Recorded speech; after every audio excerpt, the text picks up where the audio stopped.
안녕하세요. 베트남기시의 하늘 원장입니다.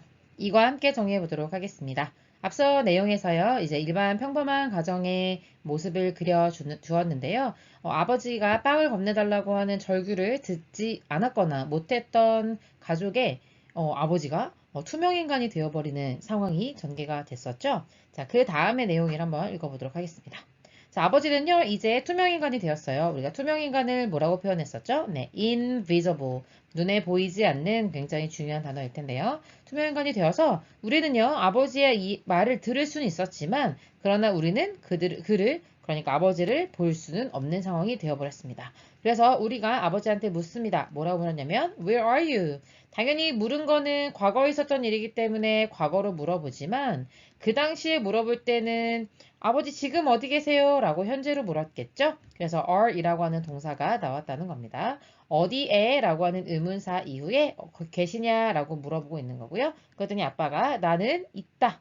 어디 있냐면 right이 붙으면요. 바로 어디에? 라는 의미가 돼요. 그래서 바로 in front of you. 너의 앞에 있다. 라고 아버지가 대답을 해준 거죠. 그래서 이 대답을 한 목적어 절의 내용이 먼저 나오고 주어 삼형식 동사가 이어졌다고 생각하시면 되겠습니다. 그리고 물론 where are you? 라고 물어본 부분도 목적어절이라고 할 수 있겠죠. 우리는요, couldn't do anything 이렇게 되는 거죠. 할 수가 없었다. 부정문, 그러니까 not이 들어간 문장에서 any가 들어가면요, 그 어떤 것도 라는 의미가 돼요. 그 어떤 것도 할 수가 없었다. 이런 의미가 되죠. 그러니까 we did nothing. 아무것도 할 수가 없었다 라는 표현으로 이해하시면 되겠습니다. 그를 위해서 할 수 있는 건 아무것도 없었다. 그 다음에 it was an awful night. 그러다 보니까 굉장히 끔찍한 밤이 되었다라는 거죠. awful이라고 하는 것은 끔찍한이라는 의미의 형용사로 중요하게 잘 챙겨주셔야 되겠고요. 이때 it은요, 비인칭 주어가 되겠습니다. 비인칭 주어라 함은 날씨나 날짜나 뭐 이런 시간 같은 것들을 얘기해 주면서 해석은 되지 않는 성격을 가지는 문법입니다. Next morning, 그 다음날 아침이 되었고 우리는요, went, 가게 되었죠. To the hospital, 병원에요. 그리고 물어보았습니다. 이게 되는 거죠.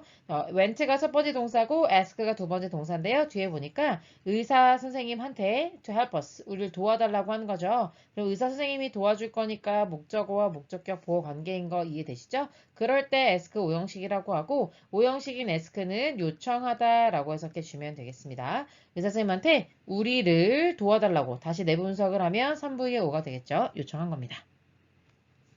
그랬더니 내가 이제 뭐라고 말을 했냐면 He has been invisible since last night 이렇게 돼 있네요. 이때 he라고 하는 것은 아버지를 가리키는 거고요. 우리 아버지가 has been 이라고 하는 말은 현재 완료죠. 현재 완료라고 하면 과거에서부터 지금까지 이어지고 있다라고 하는 의미가 되겠고 그 과거라 함을 언제로 얘기하고 있는 거예요? last night, 지난밤이라고 얘기하고 있는 거죠. 그래서 지난밤부터라고 하는 의미의 전치사 since가 나와 있는 겁니다. 언제 이후로 라는 의미잖아요.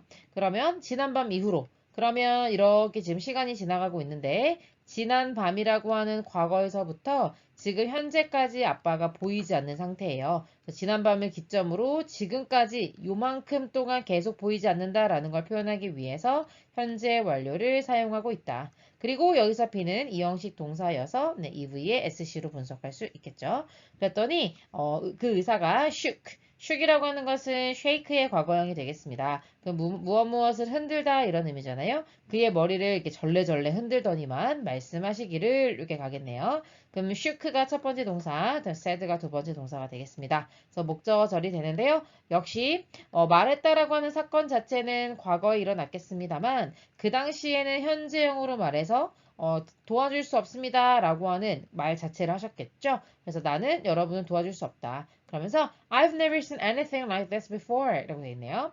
I've never 이렇게 되어 있네요. the seen 이라고 표현하는 거 역시 과거에서부터 현재까지를 아우르는 표현인 현재 완료를 쓰고 있는 거고요. never가 들어가면 특히 자신의 경험 중에 그런 일이 전혀 없었다라고 하는 걸 말해주게 돼요. 그러니까 우리가 이제 역시 선으로 한번 표현을 한번 해보면요. 이 의사 선생님이 의사가 됐어요. 그게 언제인지 모르겠지만 과거겠죠? 그 과거부터 지금 이 진짜라고 하고 있는 이 시점에서 아버지처럼 이렇게 투명인간이 된 거를 의사가 된 시점부터 지금까지 자기는 경험해 본 적이 없는 거예요. 그래서 have 없으니까 never seen 이렇게 표현해 준 거다라고 이해하실 수 있겠죠. Anything like this before. 전에 이런 거와 같은 거. 그러니까 this라고 하는 것은 아버지가 투명인간이 됐다라고 하는 사실을 말하는 거잖아요. 이런 거를 자신이 의사가 된 이후에 본 적이 없습니다. 라고 얘기해 줌으로써 굉장히 이 문제를 해결하기가 어려워 보이죠. 여기까지 정리해 보고요. 마지막 문장에서 어떻게 됐는지 확인해 보도록 하겠습니다. 수고하셨습니다.